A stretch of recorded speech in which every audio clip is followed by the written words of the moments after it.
Hello and welcome to Fresh Off the Dome, your topic-based podcast where it's all killer, no filler, just talking about one topic and till we're just tired of talking about this subject.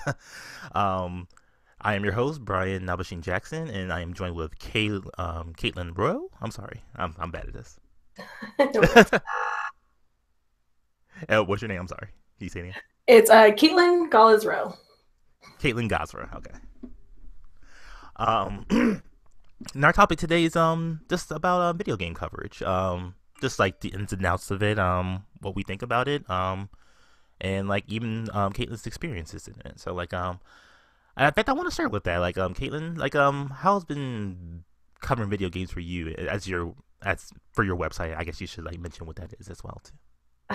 Yeah. So in August I started a gaming blog called yourgeekygalpal.com. You can find it on Twitter at that exact address. Mm-hmm.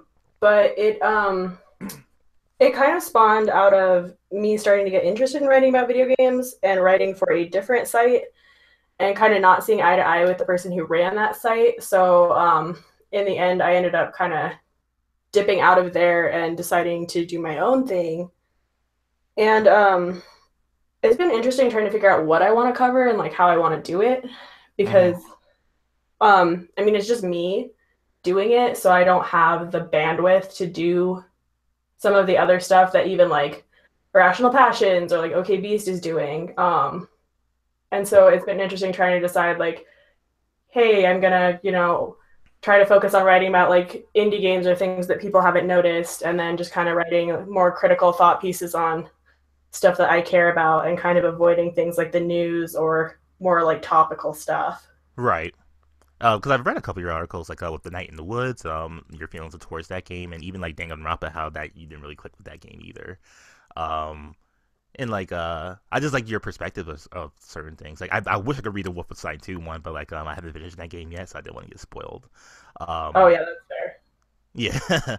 um, but do you feel like the general zeitgeist of like our normal news outlets of how we're covering games now? Do you feel like that's like how do you generally feel about that? Do you think is this like more of like a clickbait type of thing, or like you have to like put articles out just so you can have someone actually look for it, like as far as like in like a spicy article to get into it, or do you just like feel like because there are different kinds out there, like you go see Waypoint where you see like nothing but like different opinions from different people, which is like a good outlet for that, and like even Kotaku has some, well, mostly that's just news in general, but there's some like there was an interesting one with someone not finally just deciding not to just give up on Okami. Like it's just like I'm just done with trying to do Okami. But like what are your feelings towards these sites? um I think they're all kind of necessary, and I think you just kind of have to like cherry pick. At least that's kind of how I view it. Like, I'm not a huge fan of video game news in that I really only want it because it's kind of a necessary thing of like knowing what's happening, but Mm-hmm. I feel like it's kind of oversaturated in a lot of podcasts and stuff. Like a lot of them just have the news section, and it's like past a certain point, I get it. There's news.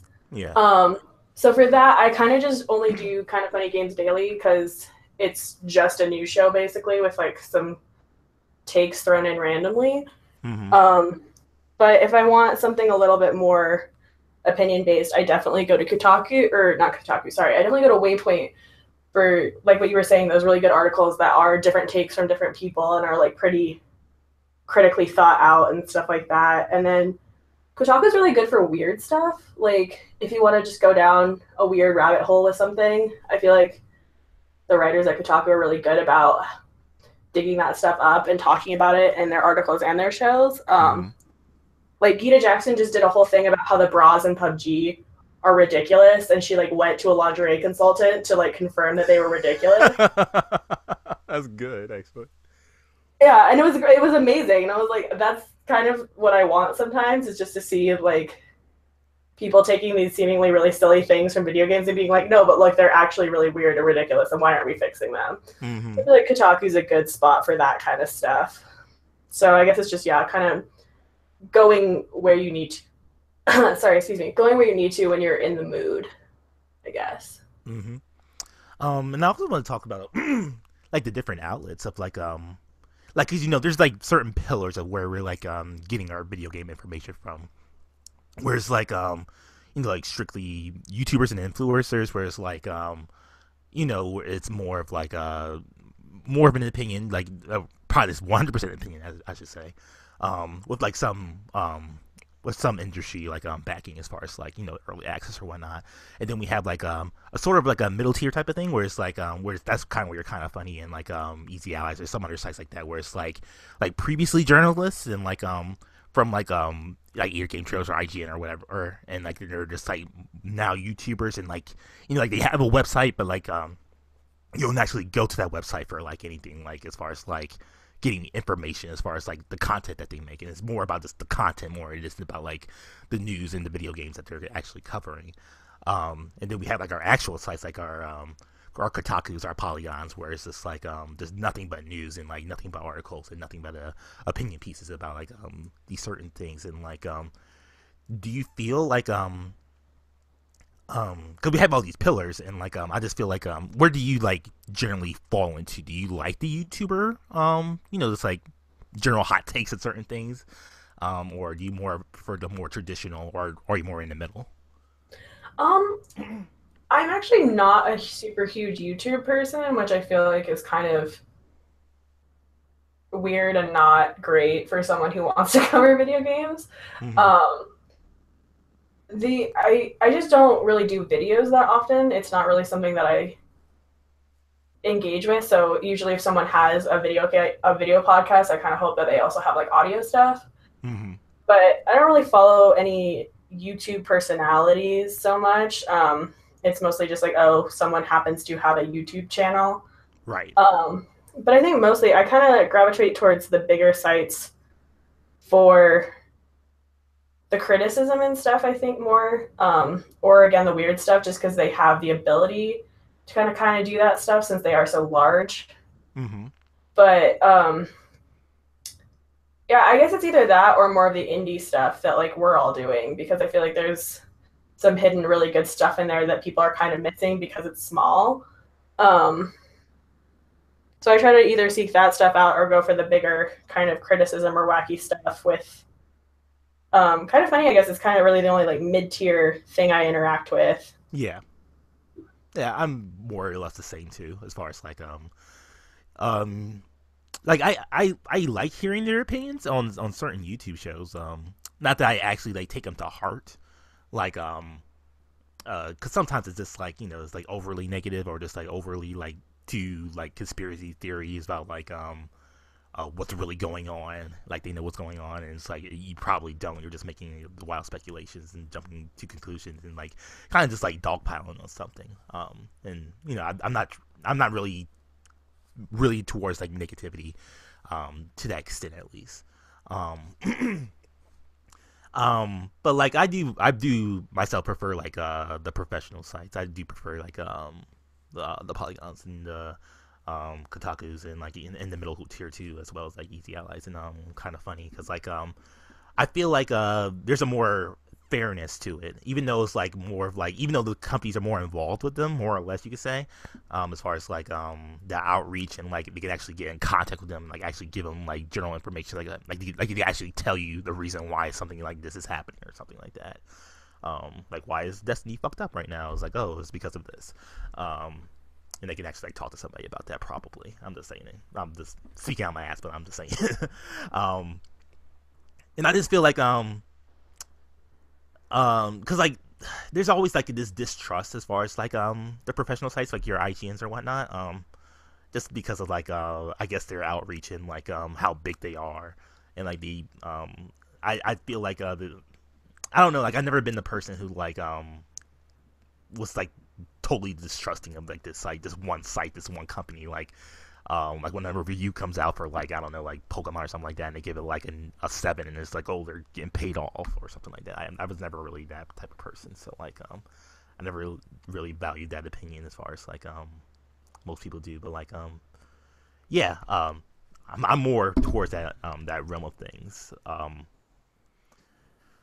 Yeah, I think there's just like a level of credibility there, which is ironic considering that so many people think that they're getting paid off or whatever, Mm-hmm. or that they're like conspiring SJW people or whatever. Um, but I think the nice thing that I kind of noticed, like especially with the sexual harassment stuff that came out with Vice and IGN, is like Mm-hmm. I think it's the one time that like personality as like commodity really helps in video game journalism because like if when all the IGN people went on that work strike, like IGN can't function without those people. Exactly. And so like they got to say what they wanted to say. And the same thing happened for Waypoint when Vice had all that stuff going on. They got to make their own statement saying, "Hey, we're Waypoint and we don't fuck with this." Like Mm-hmm. and I thought I don't know, it's just interesting because normally I think that those kind of personality things are kind of detrimental. Because I feel like I don't know, people get these followings and then they are, seen as something better than whatever they're accused of. And I mean, it happens in video games too, but I thought it was like a cool way to see that they're so valued that they can say what they want to say and the companies can't, control the message because they can't function without them. Yeah, and I think that's important too, because like like with PewDiePie with his stuff, you could kind of say that was like a like a slap in the wrist, and like he's just still back to doing whatever he does. Like I honestly don't even know like what happened past that, because like I'm completely cut off from that. Like if there's anything PewDiePie, it's just like completely cut off of. So I'm assuming he's still like just still doing his thing, like almost like nothing ever happened. Where something like IGN, like they have that black mark, and they had to be aware of it, and they had to change, and they had to be better because of that. Even like with Polygon with Nick Robinson that happened recently. Just like like this, you're holding people accountable and you're holding these ethics for your company, and like them actually doing something about that and like taking actions towards it is commendable, and like it's something that obviously their audience won't ever like let them forget. So like they always have to be better because of that, and I think that's important because of that. Yeah, well, and I think it showed a lot of integrity on the part of the people involved that they were willing to say, hey, no, we're going to strike, or we're going to, even if we can't publicly say that we knew that Nick Robinson was doing this, we're going to support the people who are coming forward Mm-hmm. or whatever. So I do think it's silly that people are always kind of acting as if video game journalists don't have Integrity. morals or Mm-hmm. something Yeah. when they're kind of the ones generally like pushing for transparency and like accountability in their own field. Mm-hmm. I want to talk about like the not necessarily explosion, but like there's so many outlets right now where you can like find these opinion based articles, as far as like I remember Polygon a few years ago with Witcher 3, as far as like oh there's no different ethnicities in this game unless you're a demon or something like that. So and God, what's another good example? Oh, there was a Persona 4 one that was really good as far as a criticism as far as how they treated transsexuals and homosexuality in that game. Um, and I just want to know your opinion as far as like we have so many opinions out here now.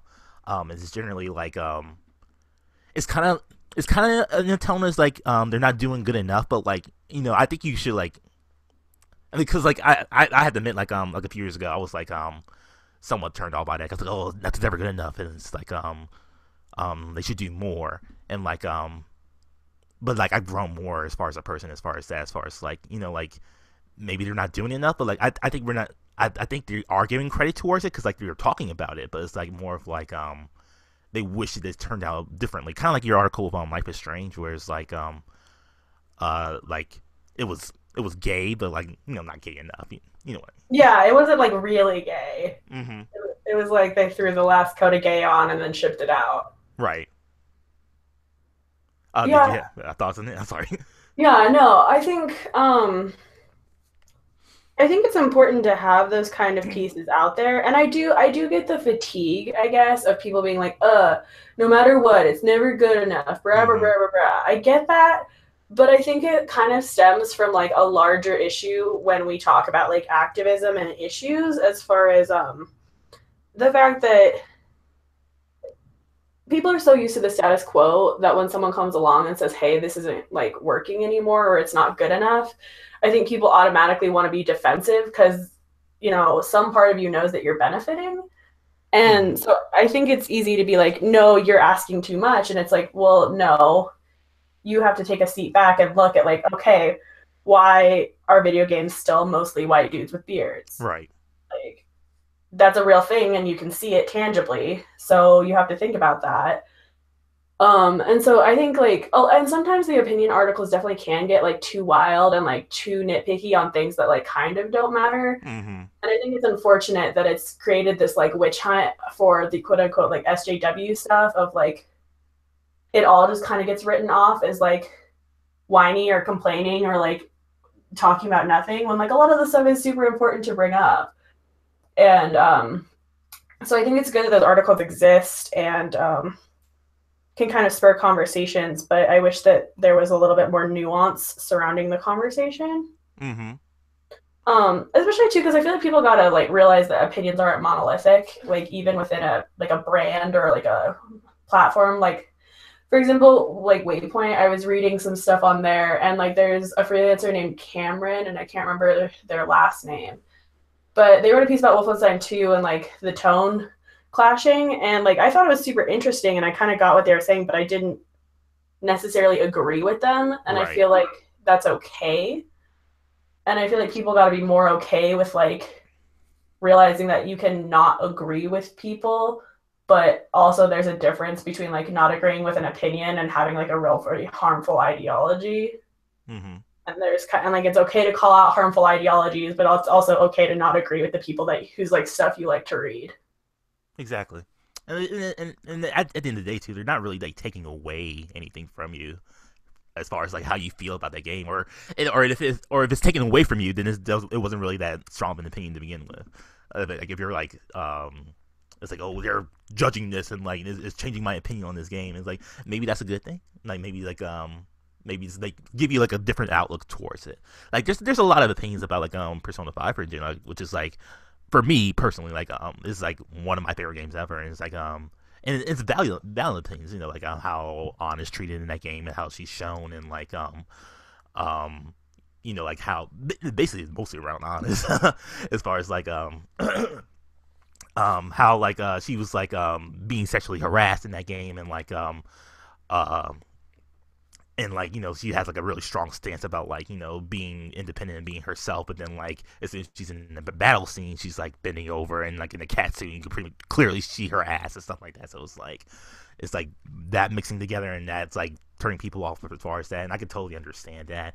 And even just the opinion as far as like not being able to like be a woman character in that game, you're just like just your male standard character, and like there's, and it feels like in that game that you can clearly like switch between genders. Like there seemed like that was an option missing in that game. Like you could romance Ryuk, you could romance Yusuke, or even just have a gay option, and like that's not an option in that game. And like the only gay characters in that game is like are pretty much there just for jokes, like the stereotypical homosexuals in that game. And this like um and that's like a, you know, that's you know, we're 2017 and we're past all that shit. Also it's a different culture, but that's a whole other conversation. But like yeah, that doesn't change how I feel about that game and what that game did for me as far as like how it reflected me in that game as far as like as a person, and like how strongly I feel towards that game, and like how much I love it. Um and like I feel like with like in general as far as like opinion pieces, like I feel like I think there's like there's a weird middle that I think we need to meet when we do something like this. Um like with feminist frequency, like I watch every video that she puts out as far as like when she talks about video games, just, you know, just so I can just be educated and like at least know some stuff, know some stuff, and like especially from a different point of view. Like my only really criticism about those videos, like because there's only sometimes she does it, like there was when she talked about Beyond Good and Evil, the first one. She represented the good, she represented the good in that game, and it points out why this is good and good towards women as far as like how to represent it and how they can be strong without like having to be sexualized whatsoever, which is a great video. I feel that one is, but like some of her other videos is just more of like it focuses too much on the negative and not giving me the positives out of it. Not saying like like girls in bikinis can be like put in a positive way, but like like show how you can make this positive, like give the criticism and also give the solution as well. Yeah, I feel that. And I think it kind of plays into a larger kind of issue that I think we have with like fandom and media in general, but like it seems to very much like nastily rear its head with video games of like it's like what you were saying before, like you can understand what's wrong with a game, like you can see like why people would have an issue with the queer characters in Persona or like On's outfit, but at the end of the day you can still like the game and understand those things. Mm-hmm. And like I feel like people aren't willing to like look at their games critically and say, okay, here's what's wrong with this game, or here's what someone who's like has an issue with this game has said. I can see why they feel that way. I can even maybe feel that way myself, but I can still like it. Mm-hmm. Like, because yeah, I agree with you with like Anita. I think that whole thing has just gone really out of hand because I think she's had to become so defensive in the wake of all the shit that they've put her Mm-hmm. through. Her and Zoe Quinn, like unfortunately, like that Yeah. changed her life, and now she's just not necessarily a Yeah. bitter person, but like not the person she used to be. Yeah, I mean, I like at least Zoe Quinn. I think I prefer interacting with Zoe Quinn's media because she's still like funny Mm-hmm. a lot of the time, and like her book is really good. I'm like a quarter of the way through it, maybe. And it's like pretty eye opening as far as like what she experienced, and she's like very aggressive about like talking about like the intersections of stuff and how like people with even more marginalized identities than her are like being impacted by that, which I think is very cool. Mm-hmm. Um, but yeah, I don't know. I just feel like people, because like my example of kind of what we're talking about is always Horizon, where like, the whole criticisms about cultural appropriation really got blown out of proportion, especially because I feel like there was that one that Colin Moriarty like really lost his mind over where they were talking about like the use of the word savage and tribal and all of that. Mm-hmm. And he was like, this is so stupid, whatever. And I think that kind of like got the main spotlight as opposed to like Dia Lucina talked about some of the other ways that the appropriation was kind of not great and kind of more that Gorilla's reaction wasn't ideal, where they weren't dicks about it, but they just kind of brushed it off and weren't willing to like interact with those criticisms at all. Mm-hmm. And then I feel like they really ran off and then people were just like, oh, we don't have to think about this. And it's like, no, like if you read the article that Dia published about it, and there's another one by this other white journalist who kind of talks about it too, of just like, there are reasons why those criticisms are valid and like it's okay to like the game and still understand those criticisms and be able to interact with them. And I think people are just kind of like not willing to do that, which is annoying past a certain point, because it's like if you want video, you can't have the video games are so serious and then not be willing to like really get into them and discuss what they're about. Mm-hmm. Yeah, you're totally right. Is there anything you want to bring to the conversation? Like, I didn't want to like or overtake this, I should say. Like, did you want to like bring up anything as far as video game coverage? Well, I guess I want to talk to you about, how you see your video game coverage and stuff, because we kind of talked about mine, but I haven't really gotten to hear, your standpoint on it from what you've been doing. So my stance is more of like like it's interesting because like I think of like I think I've kind of gotten away a little bit as far as like of like opinion articles, honestly. Like it's more of like I want to like have my own thoughts about it and like and just like just take it for what it is. But like if anyone like points out anything towards me to something, like I generally like look towards it and like try to find out their opinion about it. Like recently what was it? Logan Wilkinson, a friend of mine, like he published an article on Rational Passions about Night in the Woods and how he feels how that game feels dark to him. It's a dark game for him, Mm-hmm. and like it's a very sad game. And like no, I kind of didn't want to read that because like I had this feeling towards Night in the Woods where it's like like I actually really love that game. And like I do feel I know there's darker themes in towards it, but like there's also like a realistic not necessarily happy, but like a realistic like vibe that I get out of this that like I generally enjoy and I like it because of that. And because of that, like I haven't read Logan's article unfortunately because like I just didn't want it to like solely what I think about it. But like I should read it because he is my friend. I should like read it and like actually like take the opinion to heart.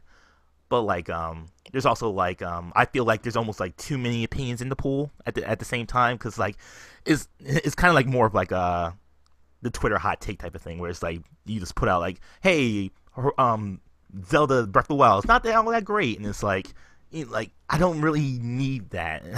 Like I don't have strong opinions about that game either, but like I don't need like people like constantly like shitting on it like on like on a daily basis. But that's more of a Twitter space type of thing, not really like a news video games article type of thing. And I guess I'm like putting too much towards that because of Twitter. Like Twitter's been like a whole issue for me this year. So like yeah, I'm in a weird space as far as video game coverage now, honestly.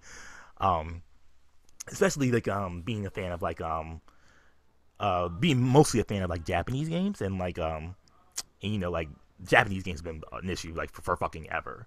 And like I used to be like the type of person who like I've never been a person to comment on this stuff, but like but I've always been like in my head it's like it's just Japanese games, a different culture, you need to get over it. And like I've grown more seeing how it affected people and like it affected some of my friends as far as like the way they think about certain stuff. And it was really like Metal Gear Solid 5 that really was just like fuck, what the fuck are you doing as far as like Oh, quiet. yeah, like how they portrayed her that like Oh, really just God. like that really just like got under my skin. Because like like I said, like I'm so into like like anime and other Japanese culture bullshit that like I'm like kind of more or less desensitized to like stuff like that, and like people have to point that stuff out to me for me to actually like notice that type of stuff because like like when it's like, oh, she's totally underage and like she's being sexualized, like I see it and I don't really think about it because I've seen it so often, and it's like I don't really think about it. It's a weird case for me. I'm sorry, but like this is like the person I am now. Um, and it's like one of those type of things where like someone has to point that out to me, like, oh yeah, this is fucked up. So it's like I kind of, so I guess in the end of the story is like I rely more on my friends to like point out the articles I should be aware of and should be um just like keeping my options open, like keeping my mind open. I rely on my friends because of that, because I'm not too into the zeitgeist anymore. Yeah, that's super fair. I think that's kind of a good segue just to some stuff that I've been thinking about recently, where like, because I think a lot of like news and journalism and stuff kind of is that Twitter hot take stuff. Like, we don't Hmm. want to think of it that way, but I think it has become that way because it's like, when sites need traffic and all of that, they're trying to get their stuff out there. I was just listening to the Waypoint Radio podcast the other day, and Austin Walker was talking about that and how like when he was a freelancer, he would get so frustrated if his article got pushed back because he was like, no, people need to know. And it's like, well, I mean, they will, but I think with us having access to so many like outlets and just the internet in general being just kind of an ocean of stuff, Yeah, I think it's harder because you have to really like you have to be disciplined, I think, and like really sift through everything and find the opinions that you care about and that you trust. And I mean, not even that you necessarily agree with, but like the voices that you think actually like work for you and matter. Because otherwise, you're just gonna drown in everybody screaming about Zelda and stuff. yeah. Like even though the Okami article I mentioned earlier, like the title for that article is "Sorry, I don't like Okami," and like that was like the thing. It's like what, and it's like you click on it, and it's like it's more of like, oh, I tried Okami a couple of times, and I guess it's just not for me. That's really what the article should say, but it's more like the title of the article says I don't like Okami, so you wanted me to click on it because it's like why would you just say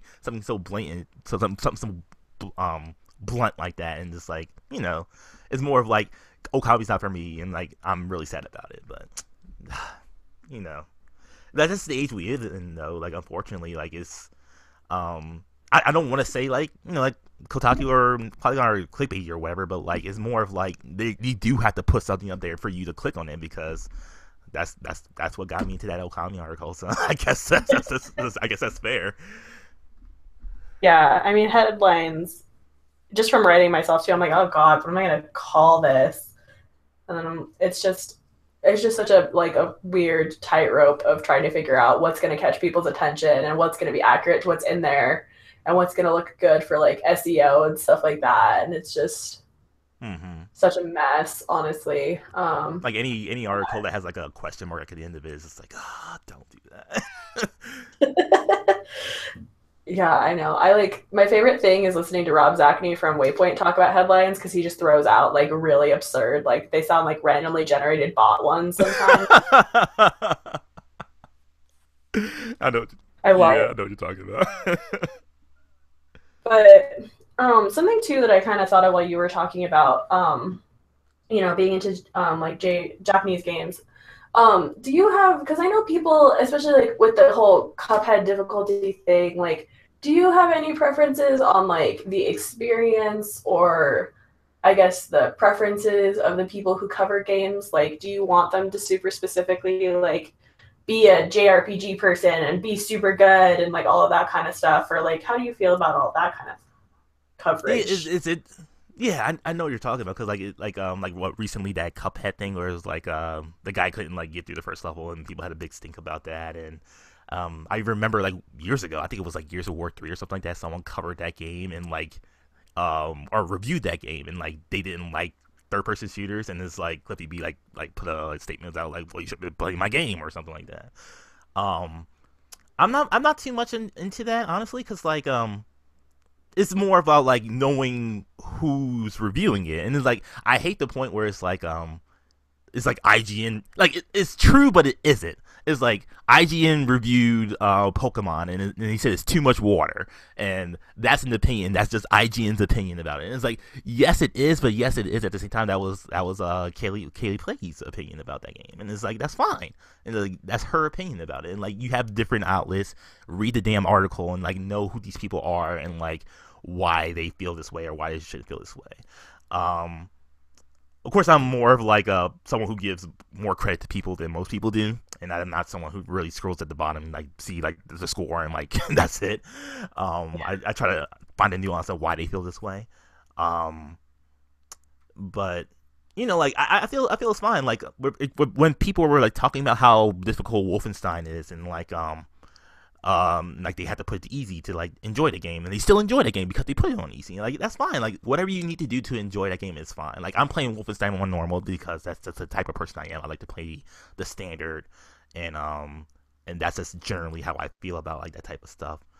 Um, and like I feel like if we like put ourselves in this bubble, like only JRPG people could view JRPG games, like we wouldn't have people like my friend Barrett Courtney who just played Persona 5 and fucking loved that game, who doesn't really play Japanese RPGs and like he has a great opinion about it because he never really played JRPGs and he's been very enthusiastic about that on Twitter like recently. So like like people can discover new things that they're into if they just give stuff a shot.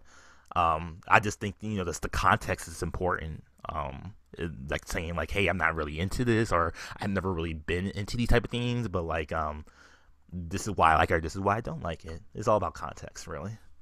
Yeah, I know that it would be like way too time consuming, but I really wish that there were like two reviews of a lot of things, or it's like the review from the person who's like, the shooter person who loves shooters and who only does shooters and whatever, and then the review from the person who's like, I'm not really into shooters, but I liked this game. Here's why. Mm-hmm. Because then I feel like, because if I'm seeing a review for a shooter from someone who is super super into shooters, I'm gonna be like, well, probably not going to do this because I'm not really into shooters. Mm-hmm. Like, I play shooters if I have to, or like for the story stuff, but like, I'm not ever going to be like a COD person. Right. But if somehow magically COD had like a really amazing campaign with something to say, and someone was like, hey, I'm not a shooter person, but this campaign is dope for X, Y, and Z, I would probably try it. Right. And I just feel like there's like a lack of that because, like, yeah, you need the credibility of someone who knows what the fuck they're talking about, but also it's just like it'd be nice if you had an opinion from someone who doesn't exactly quote unquote know all of the ins and outs of a certain genre but found good things in it that they were surprised by. Mm-hmm. Because it says a lot when something's like the gameplay is like what I want from like a shooter type of thing, or the story is something I want from a shooter campaign. Like like Wolfenstein meets that middle. Depending the type of person you are. But yeah, like I totally agree with that. Just out of curiosity, like is there any like go to reviewers that like you generally meld with? Was like, oh, if they say it's good, I'm into it. If they say it's bad, I'll probably just steer away from it. Um, I don't read reviews as often as I probably should. Mm-hmm. Just because, since I get on Twitter so often, and pretty much like all of you all are or video game people. I kind of hear what just like my friends and stuff are saying, Right. and that's kind of enough for me to make a decision. Or I just listen to the general podcast and kind of hear about games, and I'm like, oh, that sounds interesting, or no, that doesn't. But if I had to pick a reviewer, I'd probably go with Chloe Rad from IGN. Yeah. Just because like I've been trying to get into more smaller indie stuff, and that's kind of her jam. I can't. She's really into Dark Souls and all that stuff, and I can't fuck with that, so I don't Yeah. really rely on her for that. But like she has like a every month she has like an indie game roundup that I'm always super about. And I think she's incredibly like thoughtful about those kinds of things. Also Miranda Sanchez from IGN is pretty good too. Mm-hmm. Um, those are two that I can kind of think of. Do you have any specific ones that you kind of go to? Yeah, and like it's because it's interesting for me, like because like it's like almost like it's almost like an opposite take in a way, but also like I still value this person's opinion. It's like Jeff Gerstmann, because like it's more of like because like he literally doesn't like any games that I like more or less. But like if I know he really likes something, then I know that it's really good. If that makes sense. Um, like The Witness for instance is like something I probably would never really tried if I didn't know like he was like really into it, and like even Persona 4 like years ago, like I kind of got into that because of him. Um, but like, other than that though, like the general like Easy Allies, I like generally just that whole group in general, like they're good vibes type of people, and like they generally feel like all the same as far as like their opinions as far as like a game. Like there's nothing like really like too radical as far as like how people feel about a game. Like other like The Last Guardian, I think they like some are really divided between like that being a masterpiece and that being like a terrible game or whatever. Um, but like generally, Easy Allies is a good source that I go to as far as like how I feel about a game, because like when they go on the podcast, they get really in depth on like why they feel about this game. It's kind of why like I want to try out like The Evil Within 2, is like because like Michael Huber there is like really enthusiastic about it, and like the people around him are enthusiastic about that game. So like I want to give that game a shot before the end of the year. Hopefully, I probably won't, but we'll see what happens with that. And speaking of Chloe, real fast, like God, her portfolio as far as like the games that she plays, and it's just so it's crazy. Like she reviewed PUBG, she reviewed Neo, and like also like you said that the indie roundup as well. I really like her opinion and like her reviews. It's like because like I know like as far as like mechanics based, like I know like Chloe's is like the person to go to as far as like an opinion that like I know that she got that down. That's true. She's also really good for horror, which kind of going off what you were saying about the Evil Within 2. Horror is kind of like the one genre of video game that I basically don't trust anyone about.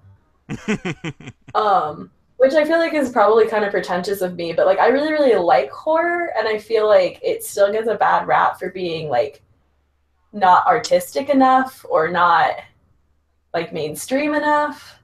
And it really bothers me. But then also a lot of horror games are really bad. Yeah. And then a lot of people still like them even when I think they're really bad. So I always struggle with that. But I feel like Chloe is kind of a good person for that. But do you have any genres like that where you're like, I don't trust anybody on this. Like I'm just gonna have to do it myself. Mm, that's a good one right there. I'm trying to think. Probably character action. No, character action. Like, no, that's not true. I'm trying to think. maybe just RPGs in general. Like I'm not generally not an JRPG fan. Like honestly, there's certain ones that like spike my interest, like Kingdom Hearts and Persona or whatever. But like something like Xenoblade Chronicles, I can't get into. I just can't. It's just too much, and it's too much of a thing. That's like either it's like either the tone or just like or just like the systems upon systems upon systems is like it's just too much. And like some people are like, oh, it's really accessible, you really get into it. It's like, no, I can't. It's like it's just too much. It's just too much. Either just like the main characters is grating, or it's just like something along those lines. It's like I just can't get into, and it's like it has to be like really special for me to really like jump into it. I'm dreading like Dragon Quest 11 coming out soon, because like I know people who are like really excited for that game, and like I say, Easy Allies, they're all really excited about the game. Like I'm gonna get that game, but like I don't know if I'm gonna like it at all. Like I generally just don't like JRPGs in a general sense. But yeah. Yeah, I have barely touched JRPGs. I think it's basically just been like Persona 4 and 5, and like I don't even know if I count Kingdom Hearts because it's so like Western. Yeah. It's I love those games. They're stupid, but I love them. Oh And we're yeah, gonna believe dive me. into the third one. um, God, is there anything else we should talk about as far as game coverage? I'm trying to think.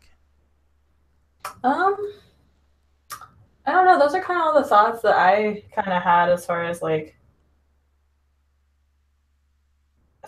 topic. I don't know. I'm trying to think if there's anything else. Yeah, I was like, because we talked about the big things I wanted to talk about. It's like, oh, here's something I wanted to talk about. And we kind of went over it already, but like, I want to know your opinion as far as like, like just the general, like, not really like feud, but like the YouTuber and like the and like an actual website like IG and like type of feud, as far as like like you get like so much shit from like YouTubers like talking about like IGN as far as like how they generally feel about like video games and stuff like that, and like even certain times like IGN will like comment about like, oh, these YouTubers are like they don't know what they're doing, which is like I feel like more of the true case, but like I'm kind of biased, I guess you could say, as far as that. But like, do you have any opinions? Like, do you feel like like reviewers are kind of like elitist, I guess you could say, with like how influencers feel, like as far as like how their opinions are like. I can't find the right words for it, but like, do you understand what I'm saying? Yeah, no, I totally do. I think because okay, so me coming into video game coverage was honestly super late. Like I did not really follow video games outside of like a really bare minimum until like 2 years ago. Mm-hmm. So I came into it, and all of a sudden there were podcasts, and there were YouTubers, and there were news outlets, and it was all this stuff. And I feel like the difference between YouTubers and video game journalists is like the biggest indicator of like that weird age gap thing that Yeah. happens. Yeah. And I mean, I think that it's kind of a mixture of everything. Like I do think that a lot of the older games journalists kind of do struggle a little bit as far as like these kids just started having cameras and being on YouTube just with like their shitty cell phone cameras or whatever, Mm-hmm. or their shitty webcams, and all of a sudden they're getting all these views and getting all this interaction, and it's more personality based. And I think you can see that video games journalism, like in the more quote unquote professional outlets, have taken on to that because they are highlighting people's personalities and showing their hosts and stuff more, and like hosting is a thing now. Right. But I don't know. I think a lot of YouTube is untrustworthy because they're the ones screaming about how the big outlets are untrustworthy, but meanwhile they're like playing Shadow of Mordor for money and not telling anybody. And Mm-hmm.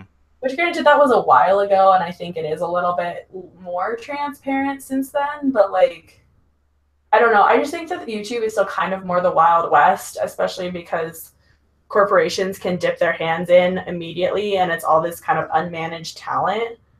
Yeah. Like that was the biggest thing that people who were defending, or not even defending, but people who were trying to like explain what was going on with PewDiePie, of like he doesn't have a manager, he doesn't have PR, but he's like making millions of dollars and working with Disney. And I don't think that excuses it. And I still think that he's kind of a shitty person, but Right. like it is interesting that these companies have direct access to talent and there's no one there to like moderate it or anything, which maybe that's just his choice because I know there are YouTube managers out there, but I don't know. I think it is a little bit of both. I think it's part like a schism between like traditional and new, and I think it's also like YouTubers having this like indie project rage at the machine.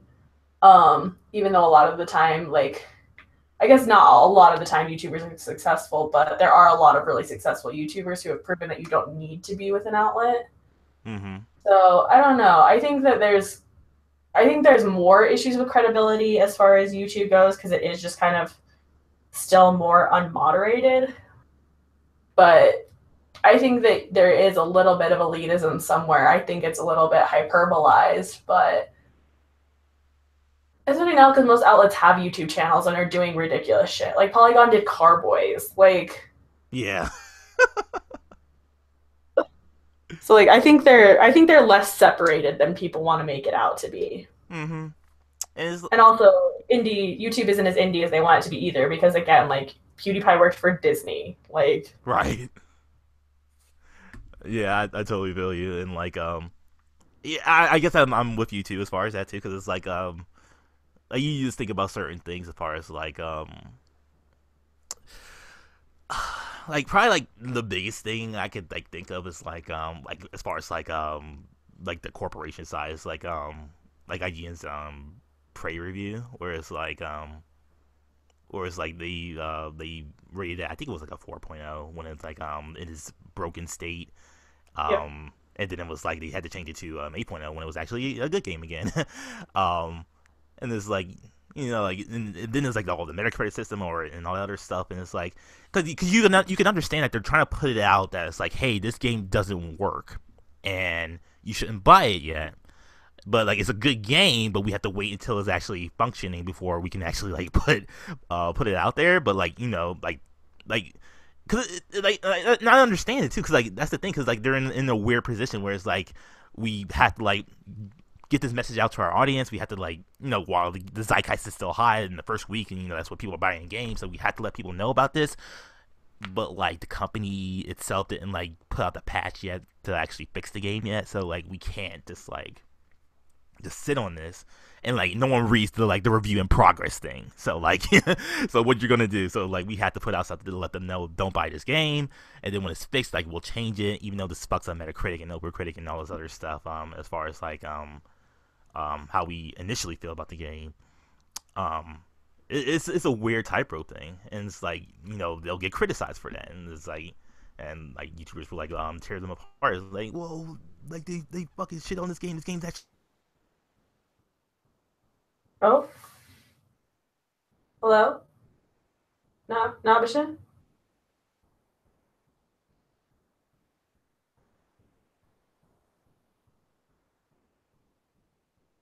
well, I never had that problem. Hello. Oh, sorry, it like Are you fine? sorry, it went out.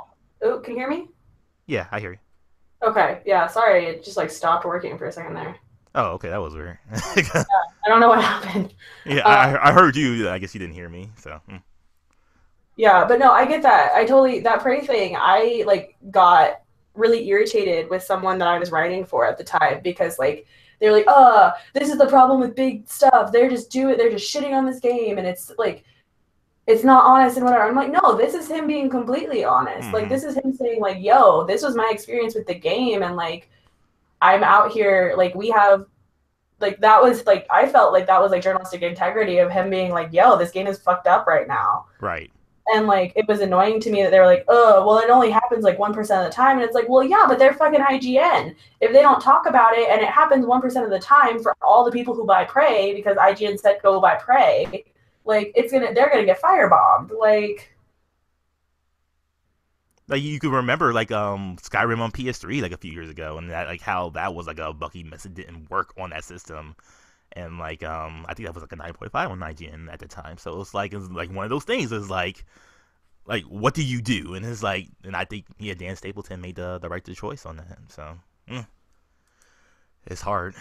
It's just Yeah. hard. I think managing expectations is incredibly difficult, especially when people want to validate what they're buying and what they're fans of and all that. Yeah. But I think this will wrap it up for us. Thank you for joining me, Caitlin. Like this has been a great conversation. Like even more than I thought it would be. So like this has been great. Yeah, thanks Uh, for having me. yeah, for sure. Do you want to like pimp yourself and like tell people where you can find you on Twitter and everything? Oh yeah. So my blog is at your geeky gal pal, and it's all just one word, the way it sounds. And then you can find me at it's really awful branding, but at CG, and then like I think it's either 7 or 8 R's. Um yeah, it's awful. I really, really did not do well when I made that originally. But yeah, so that's where you find me, and it's just mostly me like yelling into the void about Riverdale has been the latest thing. Um but yeah, that's where you can find me. All right. And I have been your host, Brian Nabeshin Jackson. You can find me on Twitter at Nabeshin186. That is Nabeshin186. I also do a podcast about video games, like talking about like actual like games I've been playing. Irrational Passions at irrationalpassions.com. Podcast every Friday except this Friday because we were lazy. Um, but yeah, this has been Fresh Off the Dome. Like the meme for this topic, where it spawned from is just like just look at Twitter, you'll find it. That's where the idea from this topic came from. And yeah, this has been Fresh Off the Dome. This is just our topic-based podcast about just one topic, and we just talk about it till we're done with it, and we are done with this topic. So, thank you for joining us, and we will catch you next time.